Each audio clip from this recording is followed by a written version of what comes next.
We're not done yet, Brandon. 6 more training camp stops. We started by sort of a Mater ride where the Cardinals have won just 3 games in their last 3 seasons. It's going to be different this year. They expect to be much more competitive after starting a weight training regimen in the offseason. It's fun to be out here, be with everybody. Like, we got very close, you know, so it's, once you put that uniform on, you got to give it all you can. Because if you don't, what's the point of being out here? Well, we got to have a good mindset or else, like, we can't really do anything. So, like, they just got to stay positive. I think we'll have a better season than last year. 4th-year head coach Charles James will guide the San Diego Cavers into their 127th season of football. The Cavers feature 2 of the top PPR seniors in Jaden Wickware and Raiden Hunter. You'll hear from both right now. It's just hard work every day. We come out here, we know what's at stake, we know what happened last season, and try to achieve our new goals, which is CIF. We're trying to be humble because we still feel like we're the underdogs, and everybody feels like it was a fluke last year. So this year we're just trying to prove people wrong and stay focused on what really matters. Tri-City Christian's campaign ended with a loss in the D5 semifinals last year. This season, the Eagles are only suiting up 6 seniors, leaving it to the underclassmen to step up if they want to be playing football in December. Honestly, I just think we got to believe that we could do it because we got the talent and everyone's working really hard. So if we just believe we can do it and get it done, we can definitely take it this year. We've been working all summer, and guys think, you know, we lost a bunch of seniors, but we got a lot of secret weapons that we just got in, so we're excited to see how the season goes and hopefully get that ring. Del Norte High School welcomes back a familiar face to lead the way. Lee Cole, who coached the Nighthawks from 2011 to 2014, is back on the sidelines. Last season was a struggle for Del Norte as they finished the year 1-9. They're just real excited.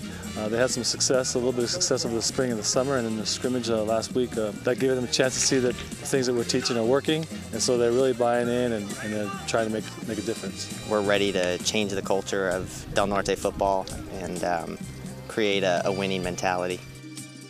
We head up the hill to Ramona as the Bulldogs prepare to host Mater Day on Friday. Quarterback Derek Diamond is one day removed from starting for the West Squad in the Perfect Game All-Star Contest at Petco Park. It's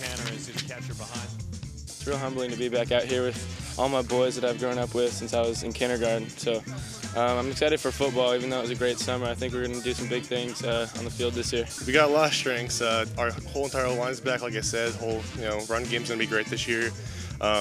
We got a Stanford commit quarterback for baseball, so it's about as good as it gets right there. We'll see. Santa Fe Christian's coming off an 8-5 season that saw them reach the D3 championship game. The Eagles are again small in size and small in numbers, but that doesn't worry Coach Wallace's squad at all. I think we know that we're not necessarily as big as the other guys, and we know that it's going to have to come from our hearts and our intensity to beat the other guys across from us.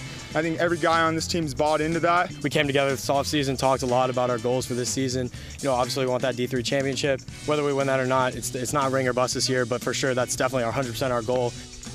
CIF Commissioner Jerry Schneep finding his way back to the KUSI studios on Monday.